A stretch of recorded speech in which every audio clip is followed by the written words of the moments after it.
અમદાવાદમાં થયેલ વિમાન તૂટી પડવાની દુર્ઘટનાને લઈને સમગ્ર દેશમાં હાલ શોકનું વાતાવરણ છે. ત્યારે વડોદરા ક્રિશ્ચન સમાજ મૃતદેહોનો મલાજો જળવાય તે માટે આગળ આવ્યું છે.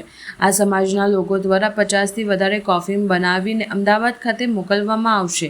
સમગ્ર દેશને હચમચાવી નાખનાર વિમાન તૂટી પડવાની ઘટનામાં અનેક હતભાગીઓએ પોતાના જીવ ગુમાવ્યા છે. આ દુઃખદ વેળાએ અનેક સામાજિક સંસ્થાઓ, સિવિલ હોસ્પિટલ અને ઘટના સ્થળે સેવા કાર્યોમાં જોડાઈ છે. દુર્ઘટના બાદ વિમાનમાં લાગેલ આગને કારણે એક મુસાફરને છોડી તમામ મુસાફરોના મોત નીપજ્યા છે.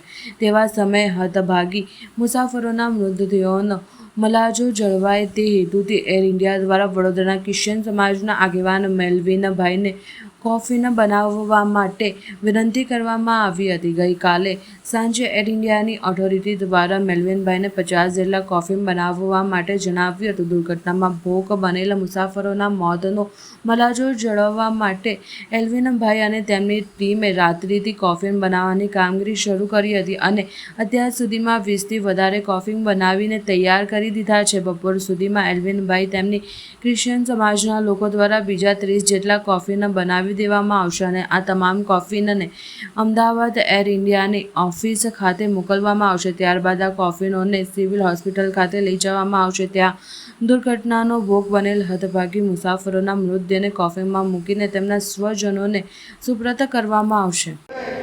બહુ ડિફિકલ્ટ ટાઈમ છે હમણાં ઇન્ડિયા માટે. લાઈક પ્લેન ક્રેશ થયું ને ઘણા લોકો મરી ગયા છે. એમાં આપણા એક્સ CM વિજય રૂપાણી,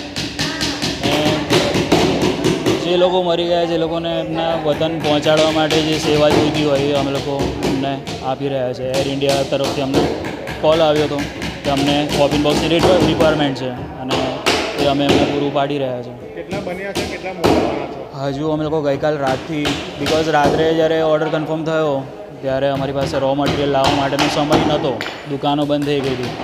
પણ સમહાઉ અમે લોકોએ મેનેજ કર્યું કે જે કોન્ટેક્ટ્સ હતા દોડાઈને અમે લોકો કે રો મટીરિયલ લાવી શકીએ. એનાથી અમે લોકો હમણાં સુધી 20ની આસપાસ બનાવવા તૈયાર થઈ ગઈ. વડોદરાના 27 જણા છે, શું કહેશો? શું વડોદરા માટે બી બહુ દુઃખદ ઘટના થઈ છે. જેમ તમે કહી રહ્યા છો 27 લોકો. શું નામ તમારું? મારું નામ અનેશ રજવાડિયા.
Thank you.